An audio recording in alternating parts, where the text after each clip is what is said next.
I guess the night felt colder because she had nowhere left to stand. That's how she later described it. How the world goes quiet when you realize no one is looking for you and no door is left to knock on. She walked through the narrow valley road with her small backpack pressed to her chest, trying to steady her breath. Midnight had settled like a heavy curtain. Fog drifted low, brushing her ankles. Even the moon seemed to dim a little as if it didn't want to watch what came next. Her name was Elara, soft-spoken, exhausted, still trembling from the argument that pushed her out of the only home she had known in years. She wasn't running away, she simply had nowhere to return to, and every step she took echoed with that truth. The deeper she walked into the woods, the stranger the silence became. Birds stopped, wind stilled, even her own heartbeat felt too loud. She kept glancing over her shoulder, sensing not danger exactly, but a presence, something watching her with an intensity she couldn't explain. Mist curled across the trees, shifting like pale ribbons. She told herself she wasn't imagining it, that shadows didn't move on their own, but the forest refused to behave like any forest she had known. There was a rhythm in the air, slow, ancient, steady, as if the night itself breathed around her. Then she saw it. A faint red glow flickered between the branches. Not fire, not lantern light, something deeper, like eyes reflecting the moon in a color no human eyes could produce. Her steps froze. The glow lifted, steady and unblinking, and then a tall figure emerged from the fog, dark coat drifting behind him, posture impossibly composed, as if he'd been carved out of the night itself. His presence didn't feel violent. It felt deliberate, powerful, and oddly calm. Elara stepped back, but her heel caught on a root. She nearly fell. The figure moved faster than her breath. A strong hand caught her arm, not harsh, not cold, but impossibly steady. The moment their eyes met, she understood two things at once. Well, he was not human, and he had seen her pain long before she stepped into his domain. His voice came low and controlled, carrying the weight of someone who had lived through centuries of storms. Oh, you shouldn't be alone out here. His red eyes softened as if he already knew her story, as if her loneliness had called him from the shadows. She tried to reply, but her throat tightened. Only her trembling breath escaped. Well, he noticed, of course he noticed. He released her arm gently, almost carefully, as though he feared breaking something fragile. The woods near my castle are not meant for the lost, he said. But you are not lost, you were cast out. Alara's breath shook, she hadn't told him anything. He stepped back, allowing her space, yet keeping the world steady around her. Power radiated from him, not threatening, but protective in a way she couldn't name. Finally, he lowered his gaze just slightly, in a gesture she didn't expect from something so ancient and formidable. My name, he said quietly, is Lord Kael. The way he spoke it, it felt like a door unlocking. Fog shifted around him as if obeying an unseen command. Behind him, high on the hill, the silhouette of his enormous castle appeared, towers rising through the mist, windows glowing faint gold in the night. Elara stared up at it, stunned. She had heard stories of an old fortress that guarded the valley, stories about a reclusive lord, strange whispers. People said it was dangerous to wander near it. But she didn't feel danger now. She felt noticed, seen, as if someone finally paused long enough to understand she was falling apart. Kael studied her face for a long moment. Something unreadable flickered behind his calm expression, curiosity, concern, maybe something older than both. Then he spoke again, softer than before. If you take one more step into this forest, he murmured, it will consume the rest of you. If you take one step toward my castle, I will make sure you are safe. Her heart stumbled. He extended his hand, not demanding, not commanding, simply offering. The night held its breath. Elara looked at his hand, then at the path behind her, then at the castle glowing like a sanctuary she had never dared to imagine. And just as she lifted her trembling fingers toward his, a distant howl rose from the woods, closer than it should have been. Kael's eyes sharpened instantly, glowing brighter. His voice dropped into something fierce and ancient, rejected and alone at midnight, until a 400-year-old vampire lord took her into his castle. For a second, Elara couldn't tell whether the howl came from an animal or something far older. The sound seemed to tremble through the soil itself, rippling under her feet. She felt it in her bones, and suddenly the forest wasn't just quiet, it was waiting. Kael didn't move at first. He stood perfectly still, hand extended toward her, eyes glowing brighter with each heartbeat she wasted. The mist coiled around him like it knew who commanded the night. There was no fear in him, only urgency. Elara swallowed hard. She didn't understand what lurked in those trees, but she understood one truth very clearly.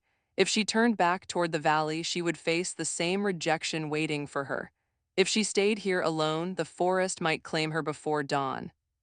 But Kael, for reasons she didn't yet understand, he felt like the first person who hadn't looked at her with judgment. Her hand finally touched his. The moment their fingers brushed, the world shifted. The air around them pulsed once, almost like a heartbeat too large to belong to anything human. Kael closed his hand gently around hers, not possessive, just steady, grounding her in the moment. Good, he murmured, as if her choice wasn't simply accepted but respected. Now stay close. He stepped beside her, his long coat brushing her arm as he guided her away from the dark path. The glow in his eyes dimmed to something calmer but still vigilant. Every movement he made seemed deliberate, controlled, shaped by centuries of discipline. They walked toward the steep stone staircase carved into the hillside. With each step, the distant howl grew fainter, but the forest still watched them. Elara felt Kael's awareness stretching outward, as though he could sense every creature hidden between the trees. "Oh, you knew I was out here," she whispered, unable to hold the question back. "Did you see me leave the village?" He paused. The warm light from the castle caught the edges of his expression, revealing a trace of something she couldn't define. Sadness, maybe, or memory worn down by centuries. "I felt you," he said softly. "People who carry sorrow the way you do leave a ripple in the night. It reached my castle long before you did." Elara looked down, unsure how to respond to something so impossible yet strangely comforting. She didn't know which part stunned her more, that he sensed her pain or that he cared enough to come for her. When they reached the top of the stairs, the castle towered above them, ancient stone glowing faintly gold from the torches mounted along the walls. It wasn't the monstrous fortress she feared. It felt lived in, almost warm, as if the walls themselves protected whoever stepped through the gates. Kael released her hand before they crossed the threshold. The gesture surprised her. She hadn't realized how much steadier his touch made her feel until it disappeared. "You may enter," he said quietly, "but once you do, the night will see you as under my protection." The way he said it, it wasn't a warning, it was a promise. Elara hesitated, glancing back at the forest. Fog drifted along the ground, circling the trees like something searching for her scent. A low rustle swept through the branches. Whatever was out there wasn't just wild, it was waiting for her to be alone again.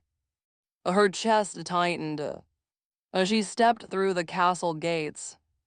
The torches flared the moment she entered, as if greeting her. Warmth rolled over her shoulders, chasing away the cold she'd carried all night. The interior courtyard was quiet but strangely beautiful. Vines curled along the stone, moonlight pooled in the corners, and a soft golden glow filtered from the arched doorway ahead. Kael walked beside her, but now his posture softened. The danger outside was still there, but inside these walls, he moved with a gentleness she hadn't expected from a vampire lord. "Why would you help me?" she finally asked, her voice barely more than a breath. "You don't know me."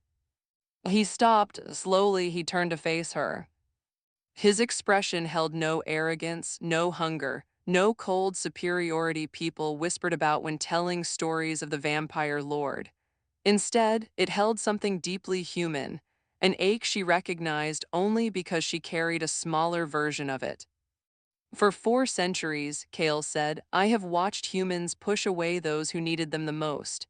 Your sorrow echoed through the valley like a cry for refuge, and I do not ignore such cries. Elara felt her throat tighten again, but not from fear this time. Kael's gaze drifted toward the gates behind them, his eyes narrowing ever so slightly. But the forest responded to your presence as well. Something followed you, something that should not walk the night while I still rule it. A shiver ran up her spine. Before she could speak, the castle's torches flickered violently, the flames bending toward the gates as if pulled by some unseen force. Kael stepped forward, shoulders tense, eyes glowing brighter than before.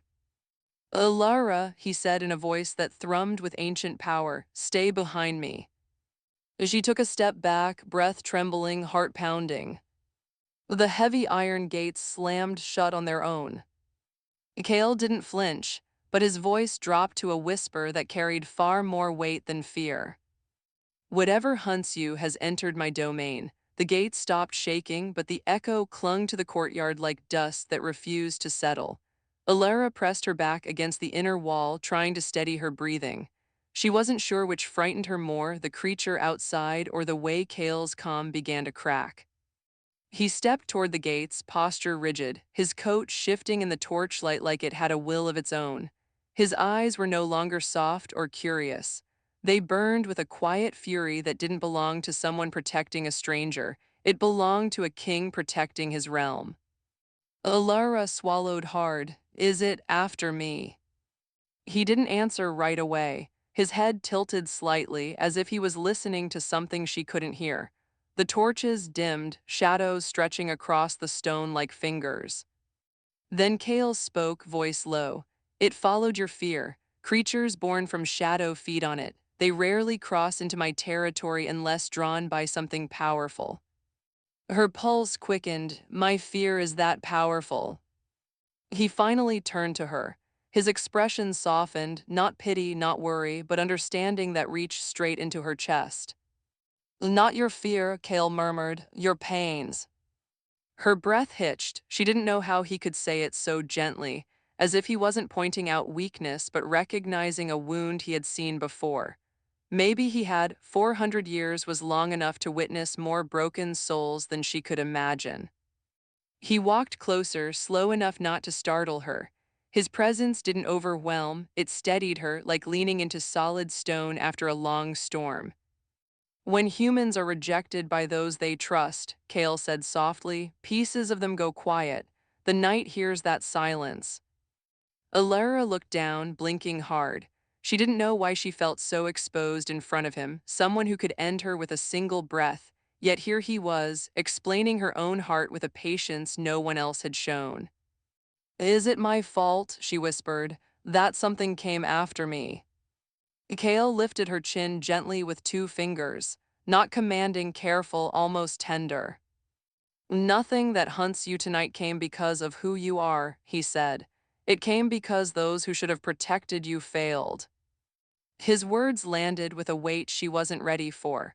But it wasn't a heavy weight, it was grounding, like being told your suffering was real, not imagined. Before she could speak, another sound rolled through the courtyard.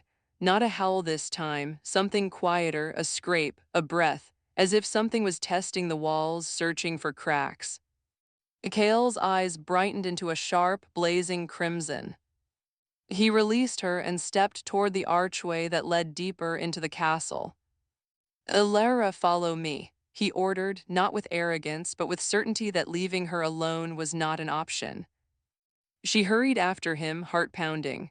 The castle hallways opened into a long corridor lit by wall sconces.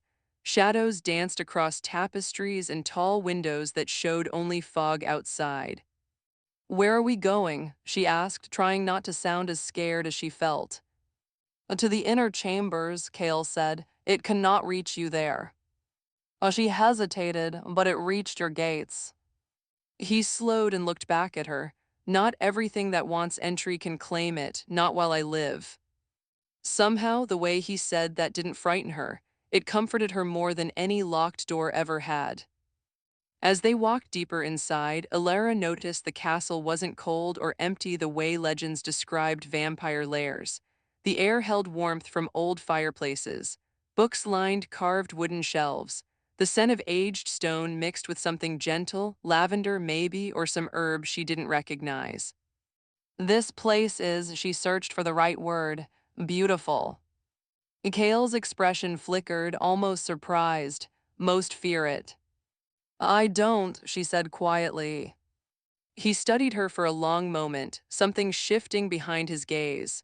Recognition, perhaps, or gratitude that someone finally saw the home he built rather than the monster people imagined. But before either could speak again, a whispering sound drifted through the corridor, like dry leaves being dragged across stone. Elara froze. Kael stepped in front of her, shoulders tensing. It's trying to find a way inside. It senses you're not alone anymore. What does that mean? She whispered. That it knows I've claimed your protection. The words hit her harder than she expected. Claimed her protection. Not claimed her, claimed responsibility for shielding her, which felt even more intimate. The whisper grew louder, the torches dimmed again, dipping toward darkness. Kael's jaw tightened.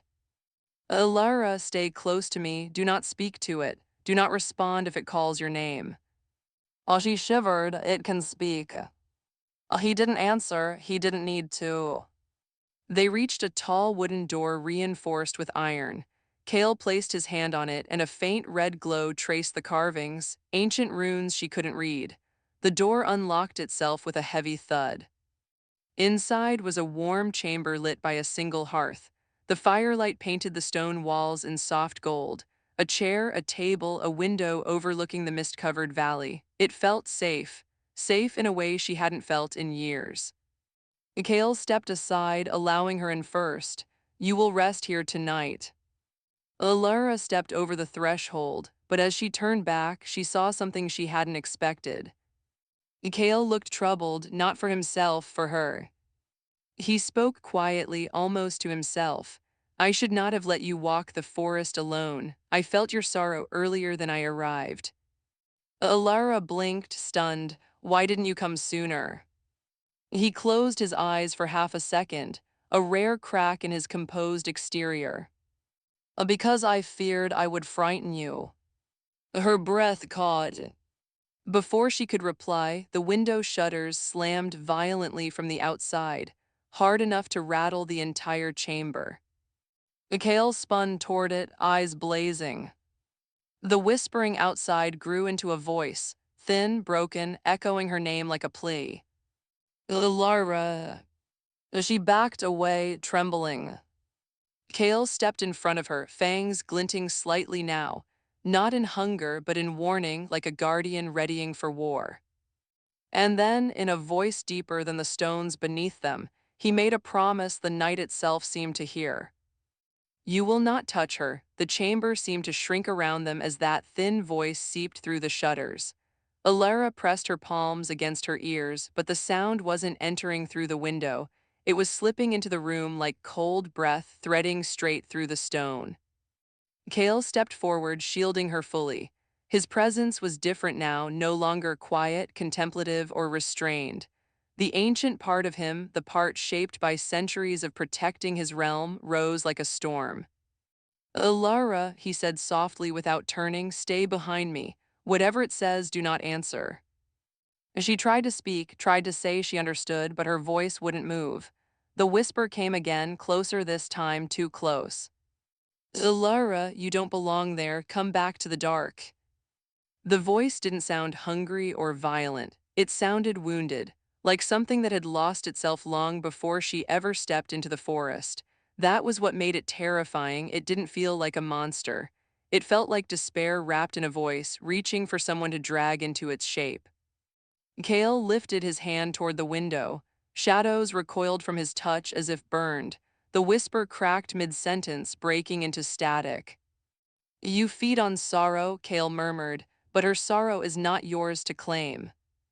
Elara watched his back trembling. What is it? She finally forced out.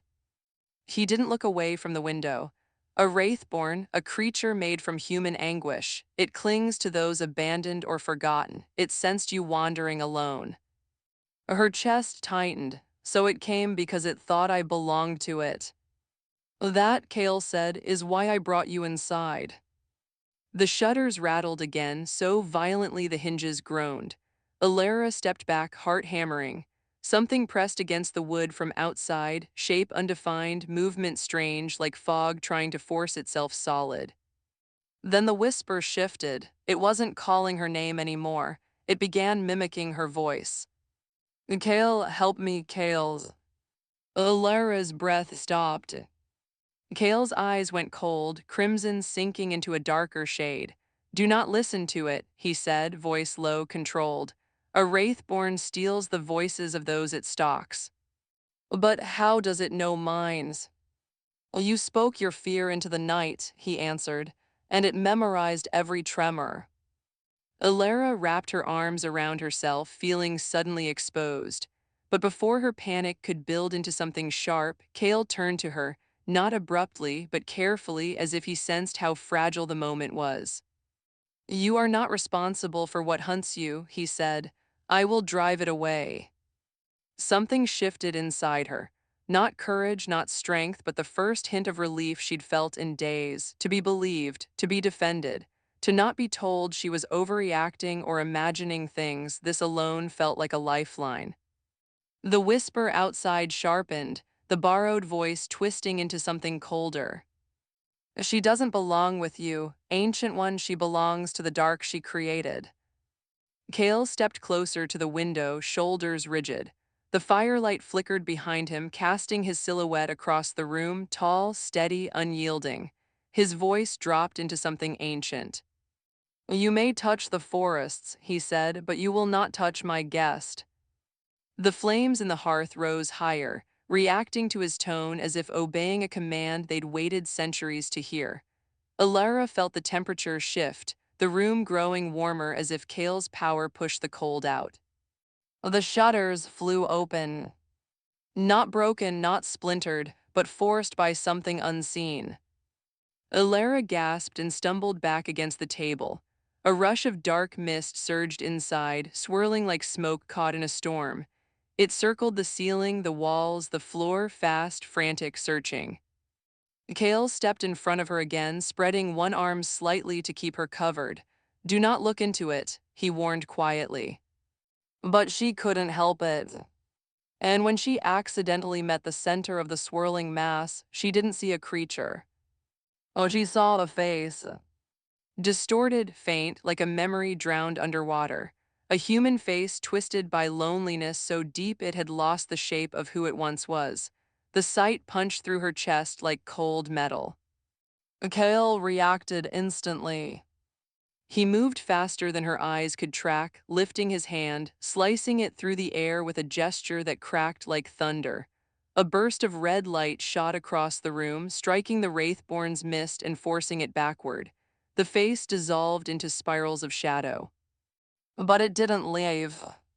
Instead, it whispered with her voice again, broken, pleading. Kael, please, don't let me die alone. Alara's knees weakened. Hearing her own voice spoken with that kind of emptiness felt like looking at her reflection in a world where she never escaped her pain. Kael's jaw tightened. It is lying to you. She swallowed. I know, but why does it sound like me? Because it wants the part of you that still believes you deserve abandonment. His voice softened, gentle, steady, but you do not. For the first time since midnight, warmth bloomed behind her ribs. Kael lifted both hands now, palms glowing faintly. The mist recoiled, twisting on itself. The Wraithborn hissed, not loud, but in a sound so full of loneliness it shook the walls. With a sweep of his arm, Kael directed the red glow toward the window. The mist surged backward, pulled as if by an invisible tide.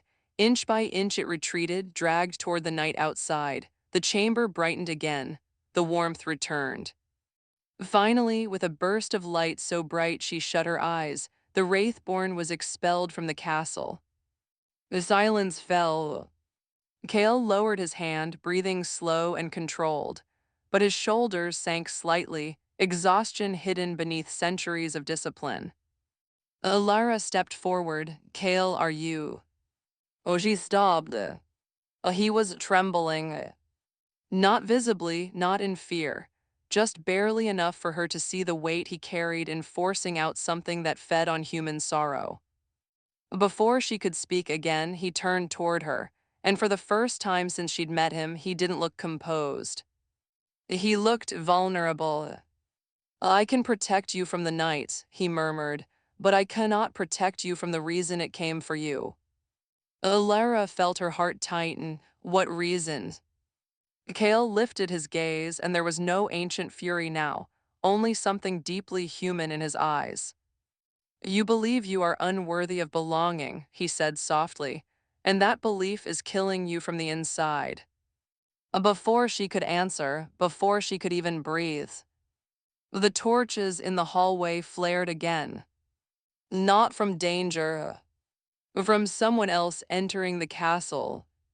Kael turned sharply, eyes wide, not with fear, but with shock. Elara, he whispered, someone has come seeking you for a moment. Elara didn't understand what he meant. She stood frozen beside the hearth, her breath shallow, her heartbeat still tangled with the echo of the Wraithborn's whispers. But Kael was listening to something she couldn't hear. His posture straightened, his eyes sharpened, and the quiet tension in his jaw returned, not the fury he showed to the creature, but a different kind of alertness. Someone was approaching. Elara stepped forward. Someone came for me, that's not possible, no one even knows where I. Kael lifted a hand gently, asking for silence. Elara, he murmured, listened. She tried, but the castle felt impossibly still. The fire crackled softly. The wind brushed the shutters, nothing more. Kael closed his eyes. His hearing reached farther than hers, stretching beyond the stone walls, the courtyard, even the forest path that led to the valley. Then he opened his eyes again, and his expression shifted into something troubled, maybe even conflicted. It is a human, he said quietly, someone who speaks your name with guilt in their throat. Her chest tightened, because only one person ever said her name that way. My sister, Elara whispered. It's her, isn't it? Kael didn't confirm, he didn't need to. The way his gaze softened told her everything. She looked away. A lump rose in her throat, the kind that carried years of unspoken things, hurt, longing, disappointment she never knew how to voice. She won't want me back, Elara said. She never does, she only wants to quiet her conscience when she feels guilty. Kael stepped closer, not touching her, but close enough that she felt steadier. People often return when they fear they have gone too far, he said, but intentions do not erase the harm they caused.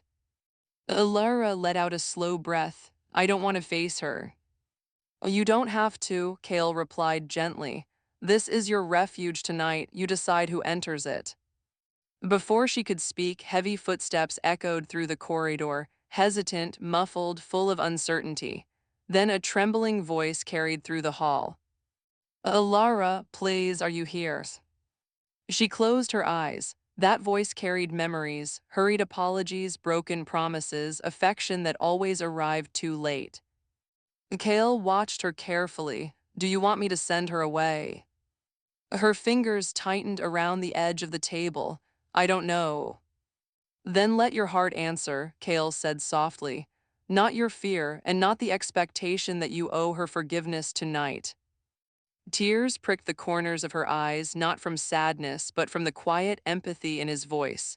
He wasn't telling her what to do. He wasn't pushing her toward reunion or anger. He was letting her choose for herself, something no one had ever done before. Oh, the footsteps drew nearer. Elara, the voice shook now. I'm sorry, please, I just want to talk. Elara felt herself spiral into old patterns, feeling responsible for someone else's regret, wanting to make peace, wanting to avoid conflict. But Kael's presence kept her grounded, a steady warmth that reminded her she wasn't the frightened girl who walked the forest alone. Oh, she looked up at him. Can you stay with me? Kael's expression softened. I would not leave you alone in this moment. Oh, the door creaked open.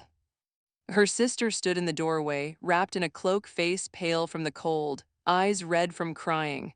She scanned the room until she saw Elara, and relief crashed through her expression. "Oh, thank God," she whispered. "I thought something terrible happened to you." Elara held her gaze but didn't speak. Her sister stepped inside, hesitant when she noticed Kael. I didn't know anyone else was here." Kael inclined his head slightly, polite but guarded. His presence filled the space without intimidation, calm, composed, ancient in a way that felt protective rather than threatening. Alara's sister took another small step. "You ran into the forest and I panicked. I shouldn't have yelled. I shouldn't have told you to leave. I said things I didn't mean." Elara felt the old ache flare. How many times had she heard this? How many times had apologies come only after the damage was already done? "I didn't run," Elara said quietly. "I left because staying hurt more." Her sister looked down, tears slipping quietly.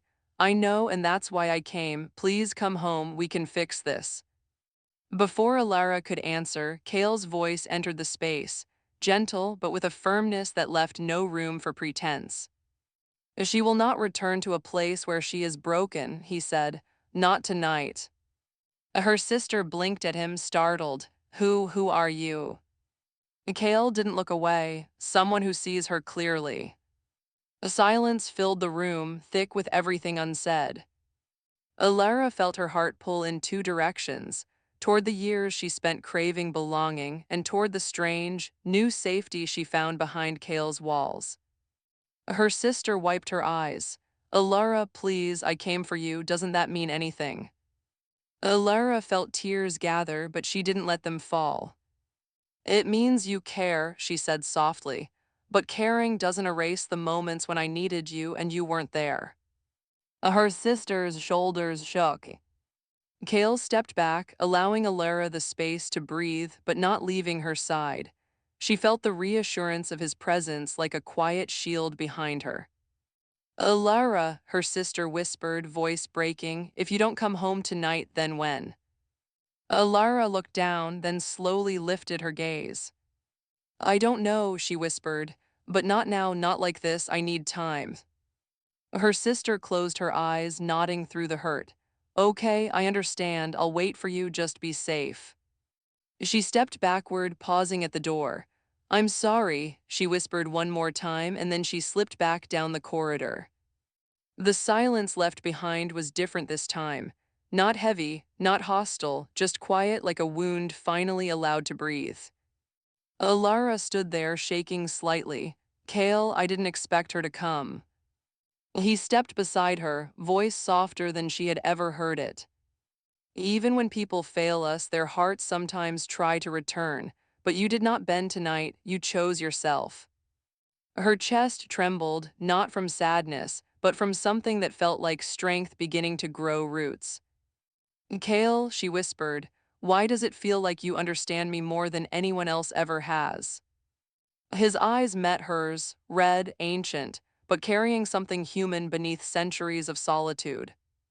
"Because," he murmured, "for 400 years I have protected many, but I have never met someone whose sorrow echoed so closely to my own." Before she could answer, another sound filled the hallway. A deeper voice, one she hadn't heard before. And Kael's eyes widened, not with fear, but with recognition. "Elara," he said quietly, "someone else has entered my castle. And this time, they did not come for you." The new voice in the hallway wasn't loud, but it carried a weight that silenced the entire chamber. Even the fire seemed to lower its crackle, as if recognizing an authority different from Kael's. Elara turned toward the doorway, fear tightening in her chest. But Kael stepped forward, not aggressively, not defensively, simply with the calm certainty of someone who understood exactly who had arrived. "Elara," he murmured, "stay behind me." The figure approached slowly, footsteps controlled, deliberate. When he stepped into view, Elara felt her breath hitch. He looked like Kael, tall, composed, features carved with the same ancient grace, but his eyes were silver instead of red, glowing with a cold lunar brightness. His presence wasn't violent, but it radiated an authority that even Kael acknowledged in his stillness. "A brother," Kael said quietly. Elara blinked, stunned. Kael had a brother. The silver-eyed figure gave Kael a long, assessing look. "I felt the disturbance in the valley. The Wraithborn nearly broke through your wards." Kael didn't flinch. "I expelled it." "Yes," his brother replied, "but not before it scented a heart it believed unclaimed." His eyes landed on Elara. She stiffened instinctively, but Kael shifted slightly, placing himself just a fraction more between them. "This is the human the night cried for," the silver-eyed vampire said. Elara opened her mouth to speak, but Kael cut in softly. "Her name is Elara." There was a gentleness in the way he said it, a subtle warmth, a quiet recognition that made her chest ache. His brother watched her without hostility, but with the kind of scrutiny that came from centuries of analyzing threats and truths. "She carries sorrow strong enough to summon shadow," he said. "No wonder it found her." Elara lowered her gaze, shame rising despite herself, but Kael stepped closer to her, his voice steady. "She does not summon shadow," he said. "She survived abandonment. The night reacts to wounds like hers." His brother paused, studying Kael. "And you brought her inside." Kael's jaw tightened, but his answer was calm. "She needed protection." "And what do you need?" his brother asked. Kael looked at Elara. A moment passed, quiet, heavy, honest. Elara felt something shift inside her. For the first time, she sensed that Kael wasn't only protecting her out of duty. There was something deeper at play, an understanding born from two lonely souls recognizing each other. His brother exhaled, not in frustration, but in resignation. "You have always been drawn to the wounded," he said softly, "even when it wounded you in return." Kael didn't answer. Instead, his brother stepped closer and gently placed a hand on Kael's shoulder. "Just be certain, Kael, when you shield a human this deeply, the night begins to bind them to you." Alara's breath caught. "Bind, what does that mean?" Kael turned to her, eyes softening. "It means that you are no longer seen as a wandering soul. You are marked as under my care." "And what does that mean?" she whispered. His answer came gently, painfully honest. "It means you are no longer alone." Silence hung between them, fragile, beautiful, terrifying. Kael's brother watched them for a moment longer, then nodded. "The Wraithborn will not return tonight, and the forest will not touch her again while she remains under your protection." He turned to leave, but paused at the doorway.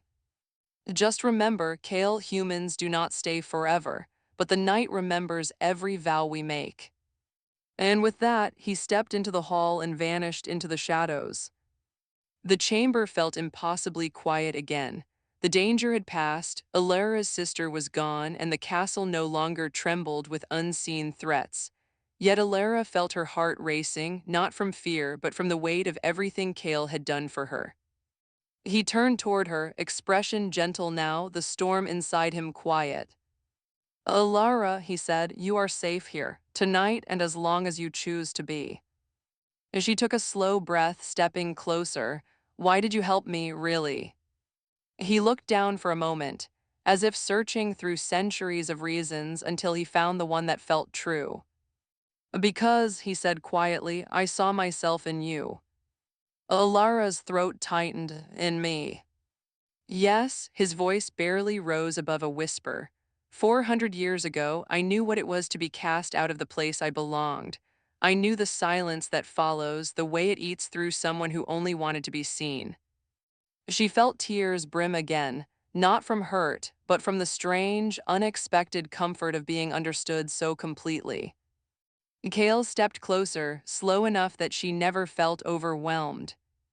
"You are not a burden, Elara," he said, "and you were never meant to walk into the forest alone." Her breath trembled. "Does the night still bind me to you?" she whispered. Kael's expression softened into something she had never seen from him, something almost tender.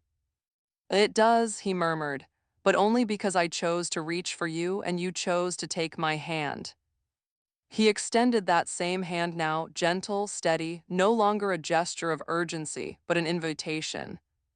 Elara, he said softly, do you wish to stay? She looked around the warm chamber, then at the open door her sister had walked through, then back at Kael, who had fought shadows for her, shielded her, spoken truths no one else dared admit. And she realized something quietly profound. For the first time in her life, she felt chosen, not out of duty, not out of pity, but out of genuine care. Oh, she placed her hand in his. I want to stay, she whispered. Kael's eyes warmed, the red softening into something human and ancient at once. Then you are home, he said. That night, Elara sat by the fire while Kael remained near the window, watching the mist retreat from the castle walls. The danger was gone. Her sister's apology lingered. And Kael stayed near, not as a guardian forced by duty, but as someone who understood her loneliness and wanted her to discover what belonging felt like.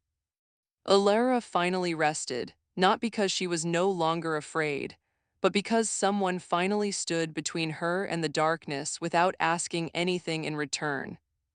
And the vampire lord who had lived 4 centuries in solitude realized something too. The night had brought him someone whose presence eased a silence he thought would last forever. She was no longer alone, and neither was he.